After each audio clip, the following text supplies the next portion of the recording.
$50. Right. Or that's how I met, Lincoln's dad. Here, I'm sorry we're live now, but he was making flutes, so we had to pay money to come and see him and make a flute with him. Anyway, okay, we're getting off here. So we want to say hi to our people. Good morning. Okay, I'm Kim. I'm Andy. And we're going to read to you from the Urantia book. First, we got 365 Days of Walking the Red Road by Terry Jean. Got a special treat for you in here today because it's Valentine's Day, right? That's right. So,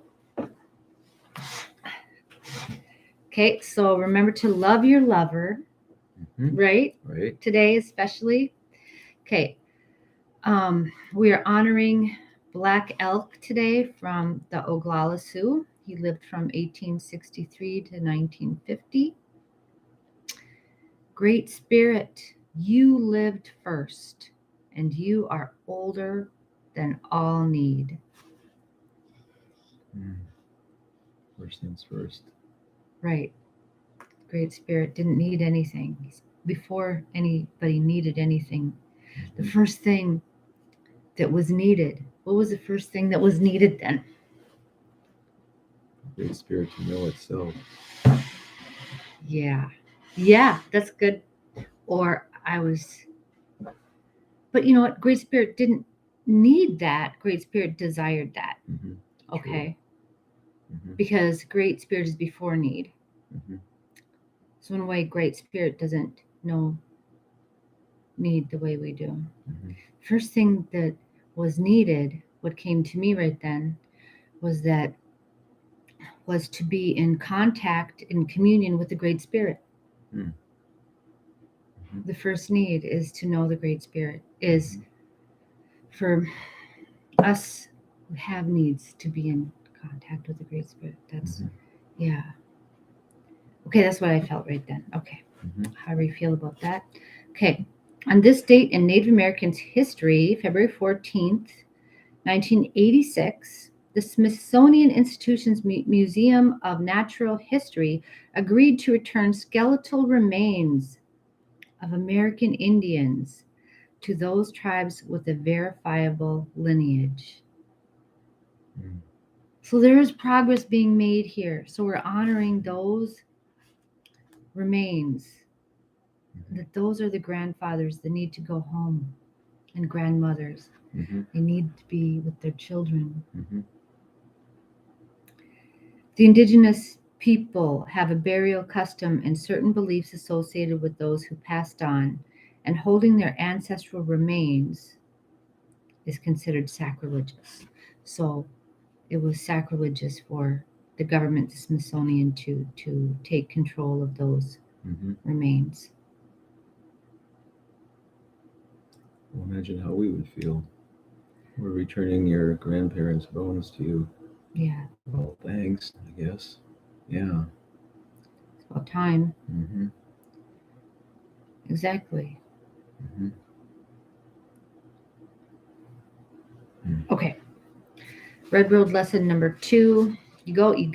This is the chef. He's the chef, so he's going to tell you about how to make fry bread. Fry bread and community. Traditionally, fry bread is a symbol of intertribal unity and community. It is a staple of powwows and for many families' meals. The recipes can vary slightly. Here is one that's a personal favorite and is easy to prepare. 3 cups flour, 1 teaspoon salt, 1 teaspoon baking powder, 1 cup of milk, 1/4 cup warm water, vegetable oil in deep fryer or frying pan. Combine flour, salt, and baking powder in a large mixing bowl. Blend ingredients, slowly stir in milk, and knead dough until smooth, adding small amounts of warm water if mixture is too dry. Once dough is ready, when it is stiff and can be molded, cover with a cloth for 15 to 30 minutes. So it can raise. Fill deep fryer or frying pan with oil and heat until oil is very hot. Pinch off flat-sized pieces of the fry bread dough, and flatten with your hands or with a rolling pin. Fry in the hot oil until golden brown on both sides, approximately 5 minutes. Drain on absorbent paper towels and serve. Yeah. So one thing I've had, like, how hot is very hot, because unlike like cold, there's no limit to how hot things can get. Okay. Mm-hmm. There's no limit to how hot things can get. So if you have your fryer on too hot, that can be a big problem, Mm. because then it's your dough is cooking on the outside and not on the inside. So it'd be like burnt on the outside and raw on the inside. Like trying to sear dough and it doesn't work. No, no. So you have to don't have it too hot, I would say, but have it, hot enough so that it's like boiling, not really big, or like, I don't know what. How do you do that? I don't know, but fry bread dinner variations, slice in half Strange. and Just move on from that. serve with your favorite dip. Use the fry bread as the shell of your next taco dinner. Spread peanut butter, cream cheese, or jelly onto your cooled bread. Roll warm, hide fry bread in sugar for a special treat. Right. We always used to do that. We've done that. Yeah. Their wishes are our wishes, and what we get, I hope they will get. That's Running, running out running antelope. antelope. He's speaking Speaking of of friends and friends family. and family, yeah. Running antelope was a Tatoka in Yakaji. Kadoka So he, Yankee. wow. Okay, good job. Thank you. Okay, so he lived from 1821 to 1896, and he was Hunk Papasu. And thank you, Running Antelope, A close advisor to Sitting Bull. advisor to Sitting Bull. Wow, yeah. And thank you, Black Elk. And there you have that. So maybe we should make some fry bread for dinner. Yeah. I mean, right? I don't know. Mm-hmm. I could take this. Yeah, Except you already I bought that bread. bread. Mm-hmm. It's true. Okay, you Next. could. Yeah, next sweat lodge we could bring fry bread. Mm-hmm. We have a recipe now. We do. That's right. We make fry bread. Yeah. Okay. Now we're going to read a little bit from the Tao Te Ching. We have Ralph Allen Dale's translation of the Tao Te Ching. Excuse me. Okay.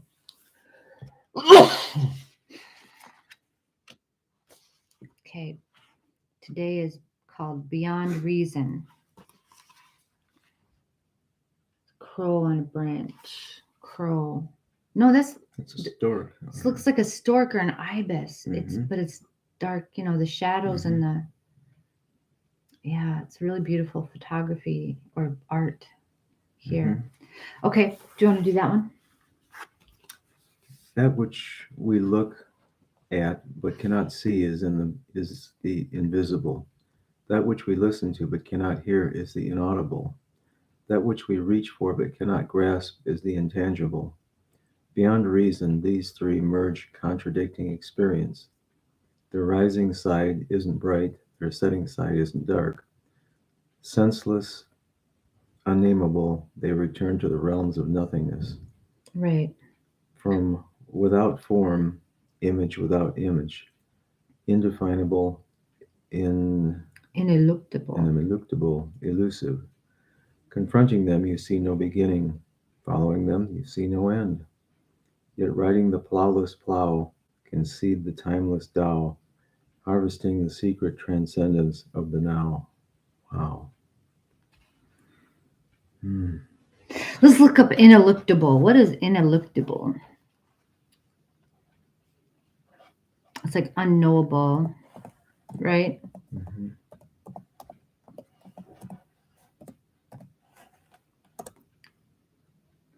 Unable to be resisted or avoided, inescapable. Okay, so now what I see this is pointing to is yin. Mm-hmm.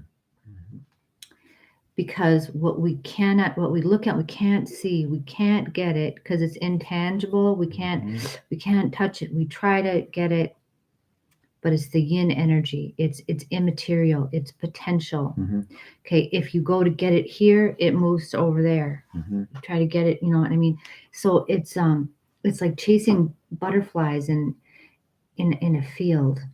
And even though you can sense it, you can sense this power, you can't qualify it. If you try to put a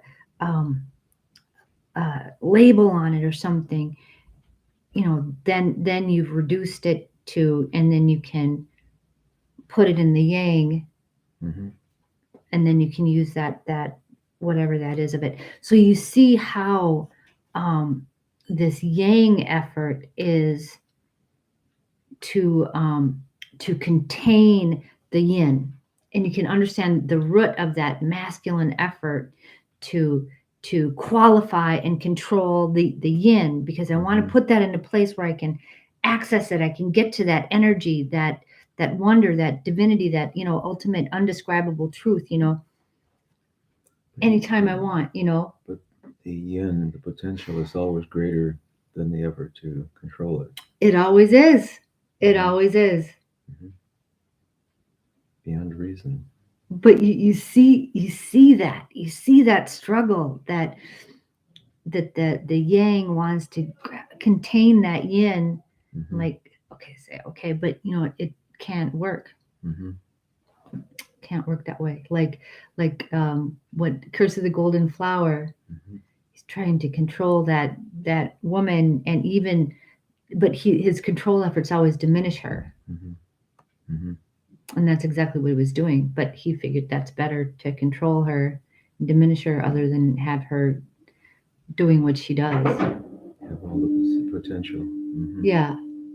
Potential for, you know, making things not under his control. He has, or greater than his own. Right. Yeah. So we're referring to Curse of the Golden Flower, excellent film, Chinese film, in which you know, man tries to, well, in that case, kind of succeeds, whatever. But you know, and there's death, but there's no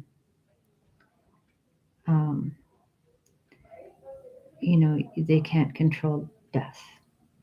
That's the ultimate release of control.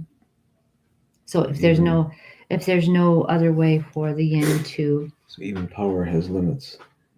Yeah, death. And there's a lot of death in that movie.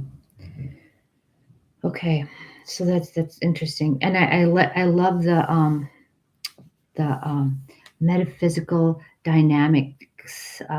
You know, sometimes I kid myself that I can talk lucidly about that, and I feel like I'm getting something right, just like that yang triangle, but I can't ever put it into words in concretely. But I want to communicate something to you of that mystery that's beautiful and elusive, and the Tao Te Ching does that better than I could ever do. I just appreciate it, and yeah. Okay, all right. So we have our Urantia book, of course. We're starting paper 37, Personalities of the Local Universe. We're just going to read the introduction to you today. It's pretty short. So at the head of all personality in Nebadon stands the Creator and Master Son, Michael, the Universe Father and Sovereign. Coordinate in divinity and complemental in creative attributes is the local universe Mother Spirit, the divine minister of Salvington. And these creators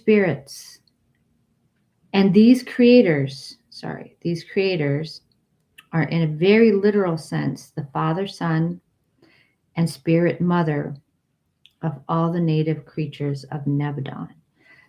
Okay, so there's lots of personalities in the local universe that help the father and mother raise their children. And read the last paragraph. Preceding papers have dealt with the created orders of sonship. Succeeding narratives will portray the ministering spirits and the ascending orders of worship. Sonship. Of sonship, sorry. This paper is chiefly concerned with an intervening group, universe aids, but it will also give brief consideration to certain of the higher spirits stationed in Nebadon and to certain of the orders of permanent citizenship in the local universe. Okay. Okay. Okay. Lots of helpers we have. Okay. I think that's it. Happy Valentine's Day to everybody. Have a great day. Okay. Bye. Bye. We love you.